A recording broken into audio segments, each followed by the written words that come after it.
I'm here with Diamond Dallas Page, 2017 WWE Hall of Fame inductee. DDP, how are you doing today? Man, I thought I was busy in 1997 and 98 and 99. I swear to you, Raj, I am busier right now. I can imagine. Not as much of the travel, but still, the travel. I mean, like the other day, I was flown down to Texas A&M, where their satellite. They go to schools all over. This was in San Antonio, and it's a pretty big school. And they brought me in to do, my lecture on fitness and, positivity and just being DDP, and then I did a 45-minute workout with about 100 students. It was awesome. And then I hopped on a plane with my wife and flew into Lexington, Kentucky for a Comic-Con up there for the weekend with Jake right next to me. We both killed it. I mean, it was nonstop people. And then I flew home, and then I went right to work at the PC, the GDP Yoga Performance Center. Right. And I've been doing interviews in between all of that. So it's crazy right now. It's all good, though. I'm sure. And now you got the Hall of Fame induction, which is huge. So I know you've said that Triple H gave you the call. How long ago was that? October. And I didn't tell anybody but my wife, my business partner. I didn't even tell my family till maybe a month and a half ago. I told my girls first because I didn't want them because, they got to get dresses. So I had to give them, time to get their stick on and make them promise not to say anything. Because my one daughter, Brittany, oh my God, she heard it was, then it went out there on the internet. She went, oh God, I'm so proud of my dad. I'm like, my buddy Steve, who's my business partner, Steve. Steve called her and said, Brittany, get that down. That's just the internet talking. Oh, no. But no one saw her. She was only up there for 3 minutes. Steve just happened to see it. Because if she'd have said it, then people would have just assumed, oh, yeah, DDP said it when he was in. And you know how they are about that. It's like, hey, it's their show. I'm just happy to be here. Right. I was just thinking, and I'm going to say this in the open. I don't know where, but to think that I was at WrestleMania 6 driving the pink Cadillac. Right. And WrestleMania 26, that's 27 years later. Damn. I'm here getting inducted in the Hall of Fame. Wow. Oh, that's crazy. Wow. That's huge. Wow. Given the timing of it, did you think Triple H was calling about the Royal Rumble or something like that, given that it was October? I swear to God, I thought he was calling me back because when I called him about a month before this. And then I called him a week after that, because I really wanted to talk to him about something. And when they say the boss wants to talk to you, I'm at the end of my shooting day. I'm shooting Positively Living, which will be out April 4th, which is the day before my 61st birthday. WWE gives me the greatest birthday presents ever. Last year I got to wrestle at WrestleMania again, 2 days from 60. And get out there and get that pop and the 101,000 people thrown on the one picture I have that goes from the side. You could probably see about 15,000 people. 14,000 people have the Diamond Cutter sign up. Yeah. It's crazy. And so just to get to that for my birthday, man, I saw Stephanie and Triple H. I just hugged the shit out of them. Thank you so much for this birthday present. And for this year, when he called, I thought he was just calling me back. Mm-hmm. So I really was, and it's October. So I sure as hell wasn't thinking about the Hall of Fame. I was more going, while we're talking, small talk, you'll be talking to someone and letting them talk and try to think, what did I want to say to him? Right. And because when Triple H finally makes the time in his insane schedule to call you back, you better remember what you wanted to say to him, And I can't. So I'm thinking, God, what did he say? What was it? I'm trying to rack my brain and just letting him talk. And he starts talking about my career. So I'm thinking about, yeah, man, when we broke in, because we broke in at the same time. Mm-hmm. Like, I went from a manager to a wrestler. He had already come in as a wrestler. And he had that 1-year contract. So he was there with me. Like, he was the guy who was down the power plant every day I was there. Like, every day, that means. If he wasn't on the road, he was down the power plant, just like me. And so he's talking about how, you know, here I am, 22, and I'm checking this. I'm looking at this guy who's 35 plus, and yeah, how does he think he's going to do this? And then he keeps talking. Then I realize, wait a minute, is this that call? And I realize, as I look out at the guys with the cameras, they're filming me, and I'm like, this. And I don't want to think it is yet till he says it, because I could be wrong, you know. But once I realize that that's what's happening, man, it just, you know, it's like boom in your chest, you know. It's like if you have as much passion about this business as I did and do still, you know, it means a lot. Like, it's like, oh yeah, they put me in the Hall of Fame. It's like, wow, okay, biggest honor of my life, right? You know. So anything I've ever done, this and the resurrection of Jake the Snake mm-hmm. is, because it's everything, you know. And I mean, I couldn't even talk, you know, and he just kept talking, and like, just really putting me over. And man, it was just like, wow. So we get to the end, and you know, I just said, thank you, bro. I love you. I couldn't think anything else. You know, at that point, that's all I had. I didn't have a lot of words, you know. That's how I felt. Do you ever remember what you wanted to talk to him about from the previous calls? No, never did. Never did. I don't think I ever will. But when I get done, I hand the phone to the producer, Mike. And Mike says, so what do you think? And I know they're filming me, right? I'm going, what do I think? I'm thinking, I wish you were filming him, because he said some awesome shit. And he goes, oh, yeah, we were filming him too. Nice. I go, seriously? And he's like, yeah. You know, we've been talking about this for years. Like, wouldn't it be great to get someone's emotion from getting inducted? But how could you ever do that without smartening one of the guys, smartening the person up, you know? Right. But here this is, and I go, yeah, but it's October. You guys never tell anybody before January. And he said, yeah, well, Paul really felt like you're in your hometown. We're doing a biopic on you.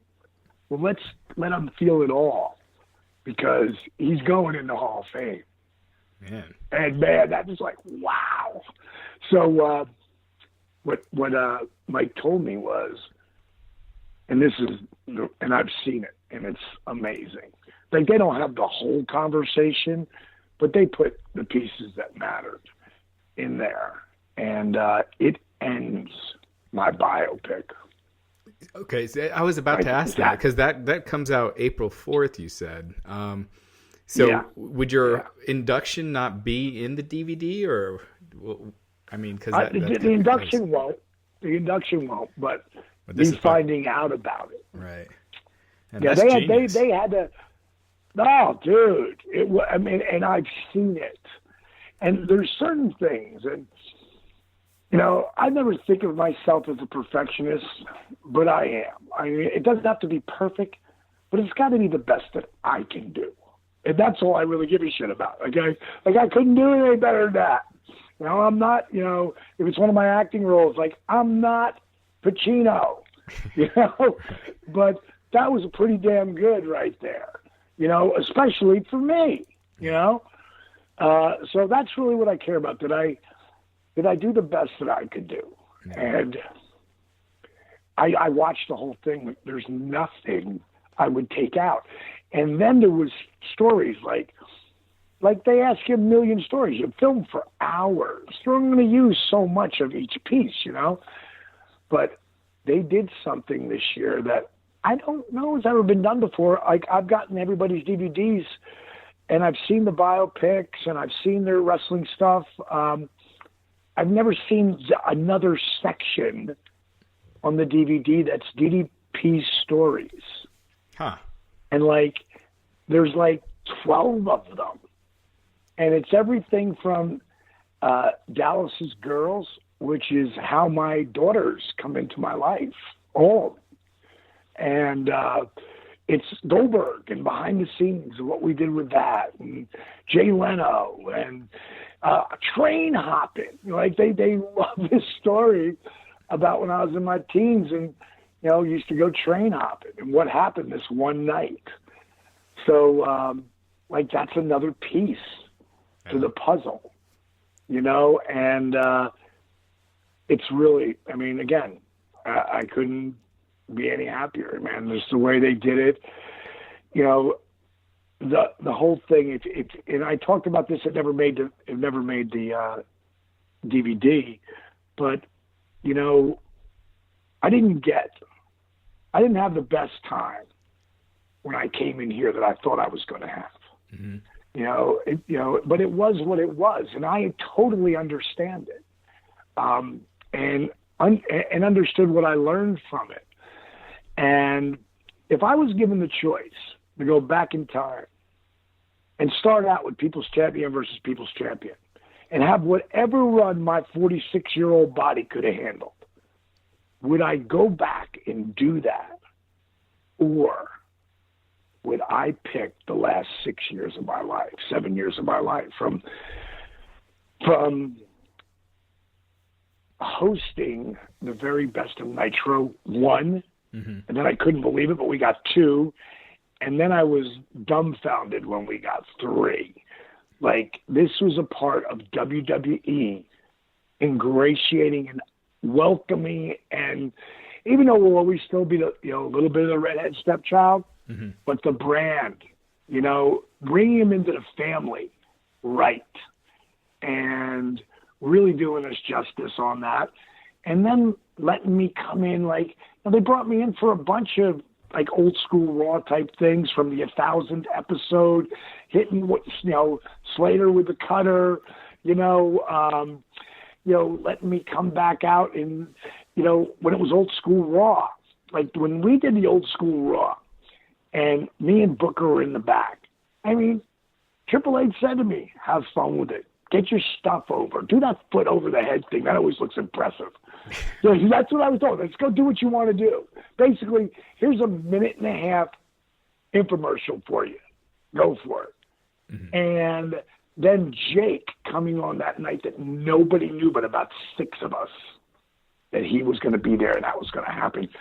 Like that right there, Raj, that blew our site up, our DDPyoga.com site up so much that it shut it down. Jeez. And it was the most valuable lesson we could have had, because when it came to Shark Tank, mm-hmm. we had 25 servers and 5 backup servers, and we used all 5. Jeez. But if we don't get shut down by WWE, that maybe never happens.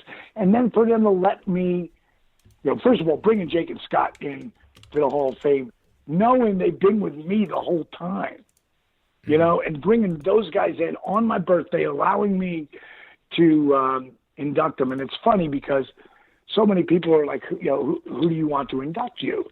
And when me and Jake did it, I just assumed, who else are they going to have induct him? It's got to be me. So I literally, I'm making plans to be there to induct them. Mm-hmm. And then about 4 weeks out or 3 weeks out, I got the call from Mark Carrano, and he goes, "Congratulations, bro." I go, "Yeah, for what, bro?" He goes, "You're going to induct Jake." And it hit me like, oh, right, that's their TV. Like, there's no assuming. Right. I'm going to do that. But just for them to let me do that, that was a huge rub. And then to come back for the Rumble 2 years ago at 59, and then the Mania at 60, and then the DVD and the Hall of Fame. I'm going to take this push every single time. Yeah, absolutely. Yeah, that's a wild ride. You mentioned the People's Champ versus People's Champ thing. Did you ever get to tell The Rock about your idea? Did he ever get to hear that? I never did. Yeah. But just last week, and I got this tweet somewhere. I got to pull it up from somewhere. But The Rock was talking to someone online, on Twitter, because he really goes online and he does it himself. Yeah. He's like me, or I'm like him, however you want to look at that. Someone had said, so why didn't you ever do the People's Champion versus People's Champion? And he was so cool. He said, well, DDP and I weren't really in the company at the same time long enough to get to that. Right. Because he was gone when I came in, and he wasn't there for like a month or two while I was there, and then I was gone, And he said, but that would have been amazing or something like that. DDP was always one of my faves. Nice. Like, that was like, from the biggest star in the world, I'll take that. Yeah. You know what I mean? I love saying he's the biggest star in the world. Yeah. Because he's one of us. Yeah. And couldn't be any prouder of him, man. When I put last year, not last year, this year, but the first year when Ballers, I wrote, Rock, unbelievable, man. Super proud of you on Twitter. Amazing series. And he wrote me back.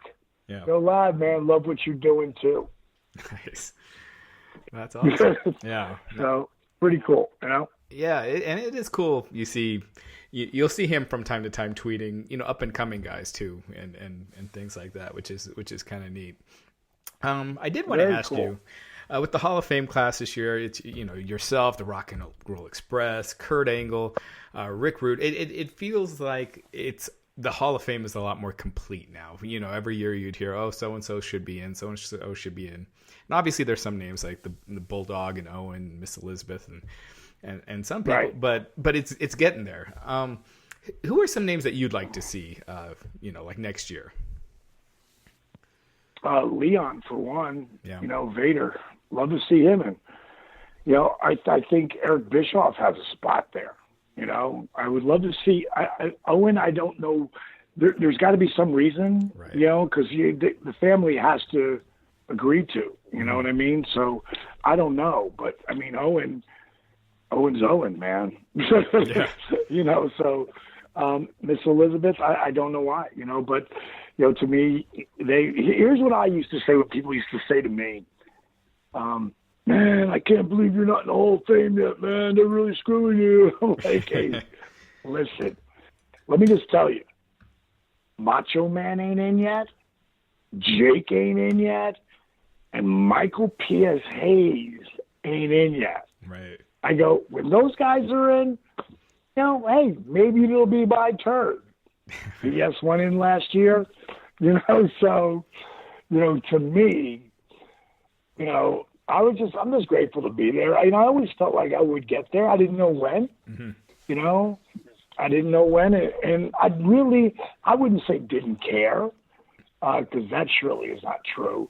But I learned in my 40s that, in my late 40s, that you really can't wish for something to happen. You gotta, I want that to happen right now. It doesn't work like that.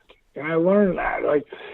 You can wish and have faith and work towards something to happen when it's supposed to happen. Mm-hmm. When I do this talk, that I'm going to do, I mean, when I found out in October, I started writing it. And then I threw it out. And then I rewrote it. And then I rewrote it. I'm just so glad they gave me all this time because, as you know, Raj, I am not a short storyteller. So in the amount of time I'm being up there, I mean, I'm not the main event. So I don't get, like, you want an hour, take an hour. You know, that's not my spot. That's Kurt Angle's, and he deserves it. You know, everything that son of a gun has done in his life, amazing. And, you know, I'm, again, just happy to be there. But I know my spot, and most guys are anywhere between 16 and 22, you know, minutes. And other guys have gone 35 and 40 and whatever. But, you know, for me, you know, I'm going to be towards the high side of that. So, I'm, you know, because I have a story to tell, but I had to change the way I tell them because it takes too long. You know, because I get into all the detail when I'm telling stories.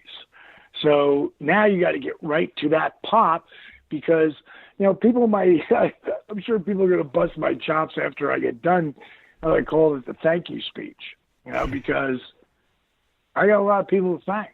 Yeah. And I'm going to get them in because it means something to me. And if I miss somebody, I'm sorry. But, you know, I know the key main people, you know, that really helped me get here because I was there. Yeah. And watching one person after another become a believer, in the beginning it was very slow. The first person to ever believe in me is Jody Hamilton. And he was the assassin. You remember him? Assassin number one? The assassin, like a lot of people don't know who they are. But, man, he drew, Jody Hamilton and his brother, the Mauler, drew money for 30 years on top everywhere they were with hoods on. Mm-hmm. You know, and Jody was the face of the power plant. And he was the first to believe in my work. And that meant the world to me. The next one was Jake. The next one was Dusty after. I'll tell a story I won't tell. I have hardly told. When I told my rotator cuff and they let me go. Mm-hmm. And when I came back and I'm like 280, I'm all gassed up. I'm freaking puffy, but I'm big, you know. I got new tattoos. Like no one had big piece tattoos in 1993. Nobody. Not Dennis Rodman. Mm-hmm. Nobody. Dennis was about to. But, you know, I really think that me and Dennis, like if you go back and look in 1993, who's got, like, big sleeve? Unless it's a sleeve like Taker had, which is a different animal.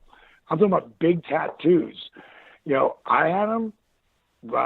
Rodman got him, and then he just kept going. And then other guys started to get them, and now, you know, friggin' your grandmother's got a bigger tattoo than I do. You know, but, you know, it's really crazy. But to me, but it's awesome. You know, people want to, you know, do that. But for me, I was just looking at making a different look. And my tattoos meant a lot to me. Like, they had meaning. So when I got back there, right before I'm going to go in to talk to Dusty about, you know, what we're going to do, like what's going to be the storyline, because Dusty would always listen to me. I mean, he loved my ideas and my energy.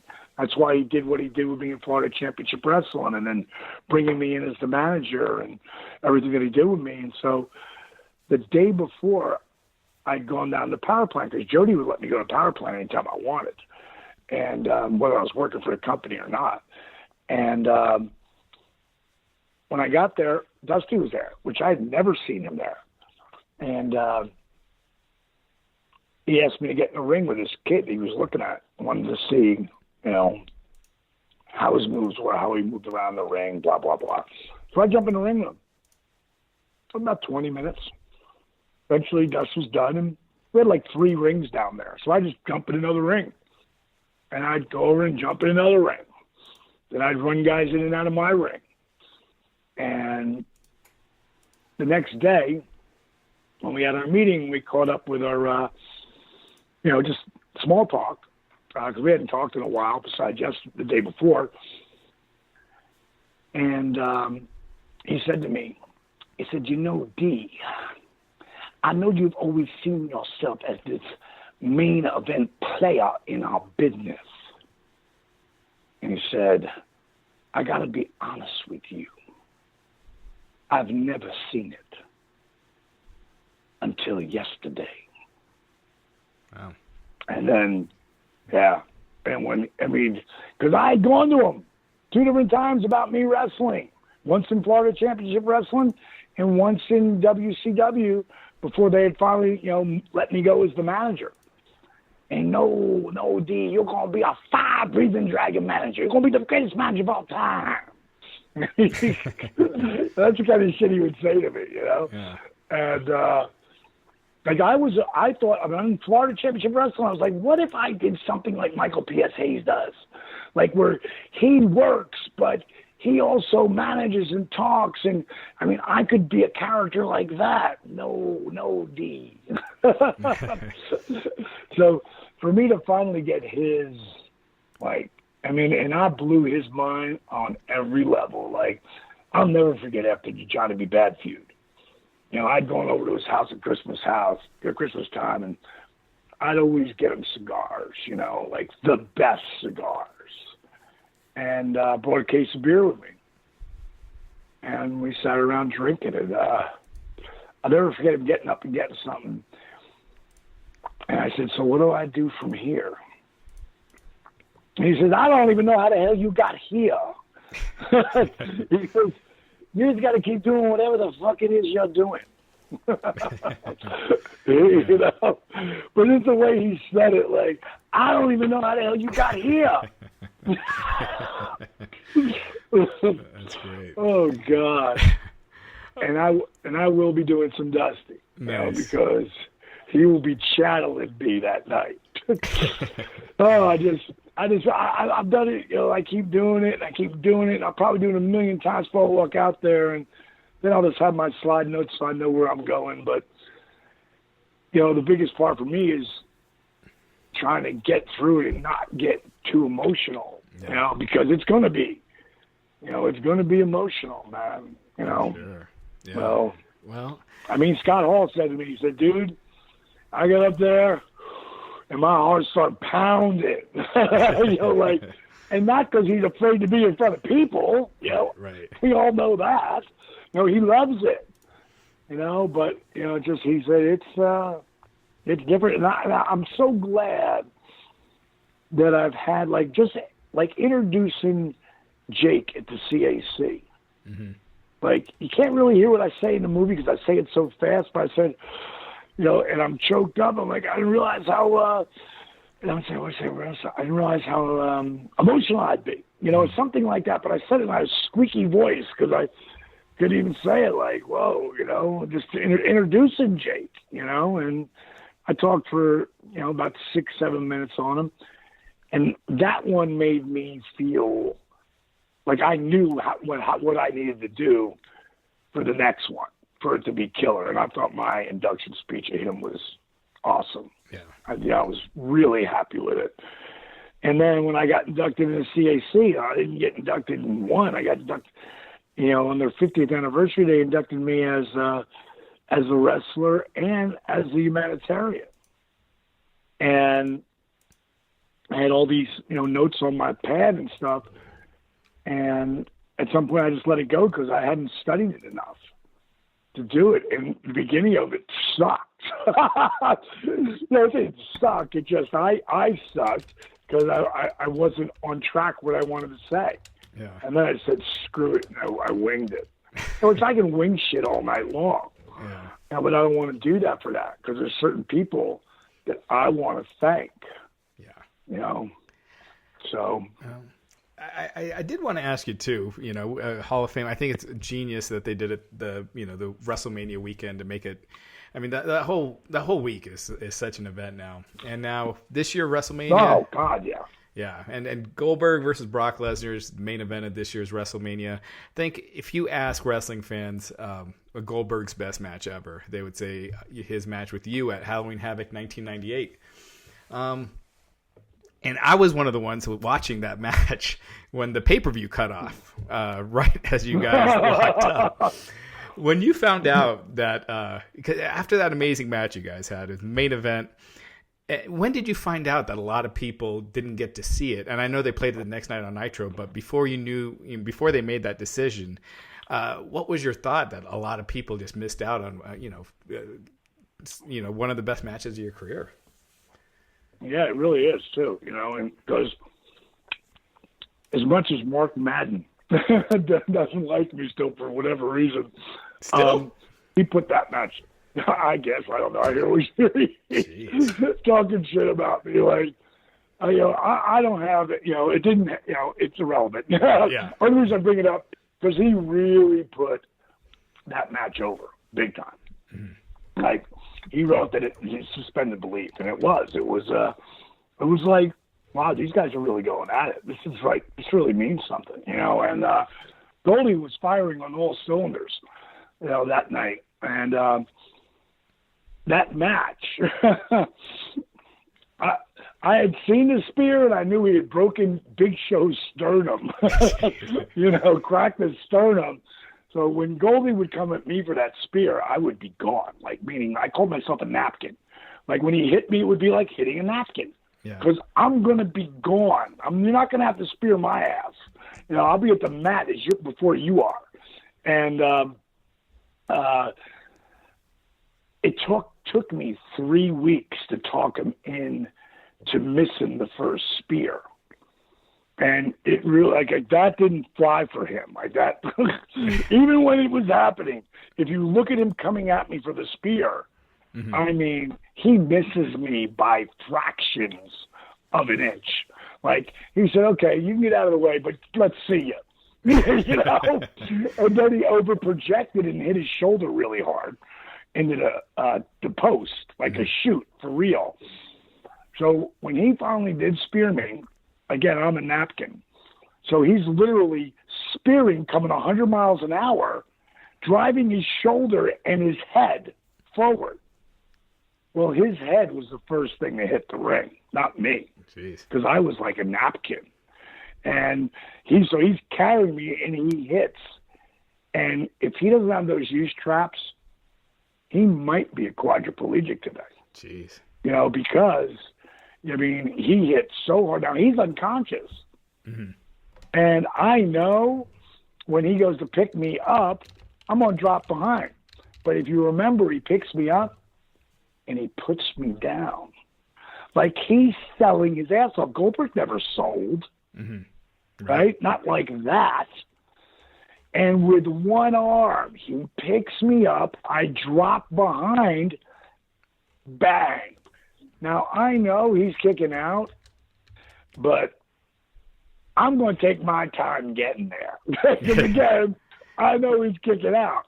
Yeah. And it went 1, 2, and he kicked out. It pissed me off so bad because that should have been 1, 2. Yeah. It should, and it was still a great pop all the way around. But if he'd have barely kicked out, oh my God. And I'll tell you what, Dusty would later tell me that he went to Bischoff. And during the day of that pay-per-view, he had said to him, E, this could really be D's night. Like he's ready. Yeah. And he tried to put that towards him, and he said that the reason Bish didn't do it, I don't know what Bischoff would say, I know if he even say that's true, but I know Dusty told it to me. Mm-hmm. He said that because of the Entertainment Weekly magazine cover, he was coming on wearing the belt, and he was all over everything. He always wore the belt, he really gave that belt credibility. Mm-hmm. He wore it like a champion. And he said that's why I didn't do it. But I could have beat him that night, gave him the greatest loss ever. And he's going to beat me the next night. We could have redone it. Yeah. And I'd have done it in a heartbeat. But, I'm so happy with the way things ended up. And as far as I'm concerned, him getting the push he's getting, I love it. Mm-hmm. And every single WCW fan, wasn't a Goldberg hater, because there was a few of those, but very few. Every one of those WCW fans, they feel vindicated now. Yeah. Even though, because I mean, fuck, the guy hasn't wrestled in 15 years. Right. He's 49 right now. He looks like a Greek god. If there's anybody going to be able to pull this match off at Mania, it's going to be him. Yeah. At 49. So I'm looking forward to it. I know it ain't going to be those other matches because that ain't why this has been built. Right. And this has been built. Oh, sorry. Go ahead. No, I'm saying this has been built for this and genius booking as far as I'm concerned. Mm-hmm. Yeah. No, absolutely. I think. You could tell the fans. When Goldberg and Lesnar are out there, they definitely feel like that's a WrestleMania match. But your match with Goldberg, I wanted to bring up one other thing. They aired it the next night on Nitro because it got cut out on a lot of cable systems, and I believe that was the last time Nitro beat Raw, and that I remember that Nitro did a huge rating. Yeah, but that's not the last time. But that rating was like an 8.2 or something ridiculous like that. So for me personally, because I didn't give a fuck that I lost, it's Goldberg, right. And it was a great match. So you beat me in a great match, I'm in. Like, thumbs up. So when I heard it, I was like, are you fucking kidding me? And then he said, we're going to play tomorrow on Nitro. I was like, tomorrow? I go, can you do that? He goes, we have to. I go, I fucking love it. Right. Because I knew like 10 times, well, not 10 times, but probably 5 times the amount of people, 3 times the amount of people weren't about to see it. Right. That didn't see it. So I wanted everybody to see that match. Yeah, and that was the highest rated quarter hour in Monday Night War history. So it right. It was historic. Right.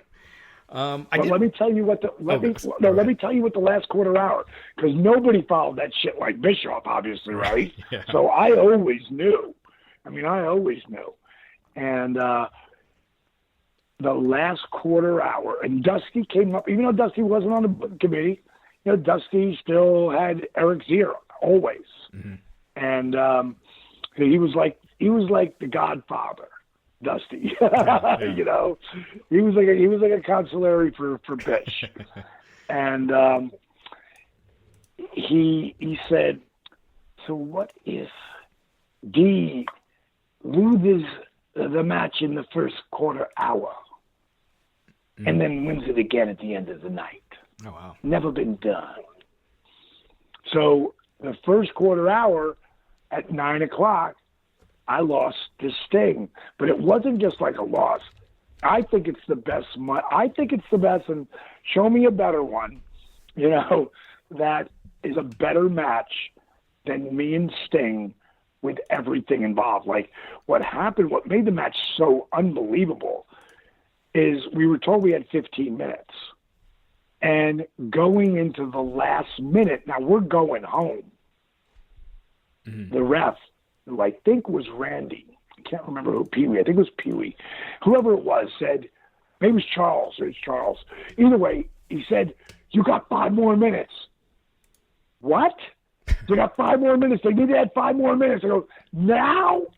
And as Sting is walking to me, I'm in the middle of the ring, I grab him, and I just go to the floor. And he goes to the floor, and he's mad as hell. Because he's thinking, I'm taking advantage of him because we ain't talked about any of this. It's like we're going home, and I just threw him to the floor, and he's mad. And at some point, I choke him, and I go, "We got 5 more minutes." And I really grabbed him, like listen to me, dude, and I slap like the overhand chop, and we go into shit. We're just calling on the fly because we've worked together. When you work together with something like that, it's really easy to do that. Let's do the tombstone spot. No, let's reverse it too. It's like, okay. Fucking, it was just magic. And then when I go to diamond cut him out of the turnbuckle and he holds the ropes, I mean, that's my finish. Mm-hmm. And he pulls me back and I walk him out and he holds the rope and then he overhooks me and death drops me. The friggin' roof exploded. Yeah. Because if I'm working Sting, I'm going to be a heel. Yeah. Because I know I ain't gonna be the baby face on that son of a bitch. You know. Yeah. So I'm always gonna take it. We used to piss Bischoff off. Why are you working as a heel? I said because that's where they're at with this. Uh-huh. You know, I could flip back and forth. You know, Right. Didn't hurt me. And I know you're swamped. How much more time do you got? About 20 minutes. Okay, cool. I did want to ask you about Rick Rude, who's also being inducted this year. He was in WCW at the same time you were. Did you get to know him well? Pretty good, and I loved him. Rick was totally his own animal, man. He was totally his own animal. But I really liked him a lot. We spent time on the road together. I drove after Jake left, and he was kind of really intimidated when Jake came in because Jake is Jake, right? Yeah. And they had some great magic together, but Rick had grown so much since then. You know what I mean? Like, Rick Rude could really do anything at that point. But I got to be on the road with him. We had some really fun times. He was a lot of fun to be around. Yeah. Obviously DDP. So I was really happy. Sorry. I didn't know. I didn't know. I didn't know that he was in. And I was talking on some show, and I go, man, I heard a rumor that Rude, might be inducted. Man, I would love it if it really happened. And then I heard, that people said, oh yeah, it was said on whatever news thing. So I was really happy. What a class. I mean, yeah. from Angle and people who don't really know Teddy Long's history. Mm-hmm. Like he's a trailblazer, man. Like Teddy needs to be in the fucking Hall of Fame, and I'm so happy for him because here's a guy who started, back when there weren't a lot of black guys, mm-hmm. and he started as a crew guy and setting up the record. Teddy has done everything, and it's funny because there is one thing where me and him, I can't remember who we're wrestling with. I know he has PN News. I can't remember who my guy was.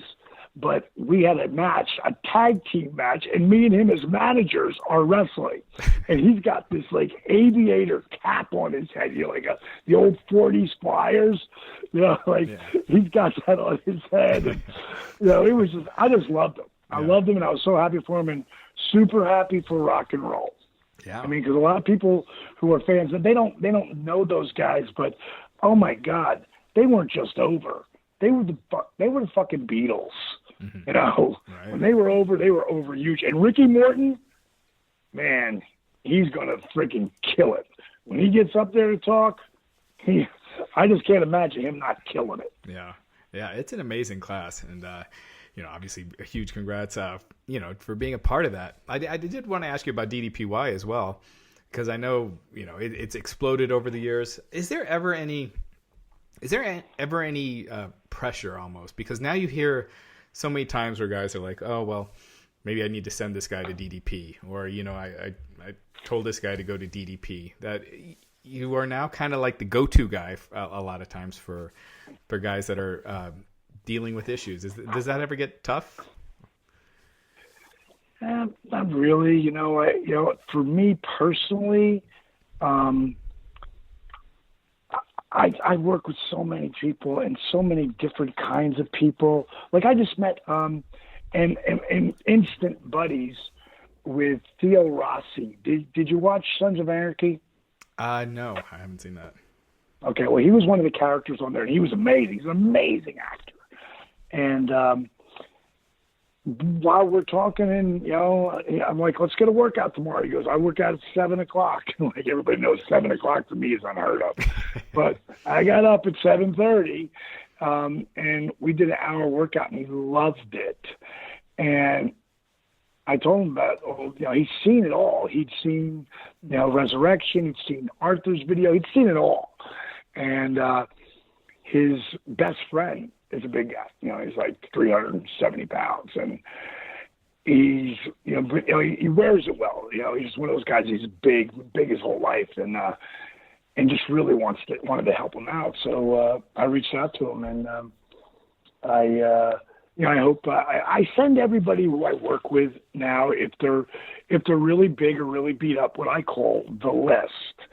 And the list is really like movies to watch, because people don't really want to hear about changing their food. But if they know what that fake food is, then much higher rate of level people will do it, as opposed to not. So for me, for something like that, I make them go through this list. If they do the list, I'm going to help them. Mm-hmm. I did a signing in Lexington, Kentucky this week. I gave 9 people my emails. Out of that 9 people, 6 of them asked for the list. Now, how many of those will come back? Because you can't get back to me until you've done it. Mm-hmm.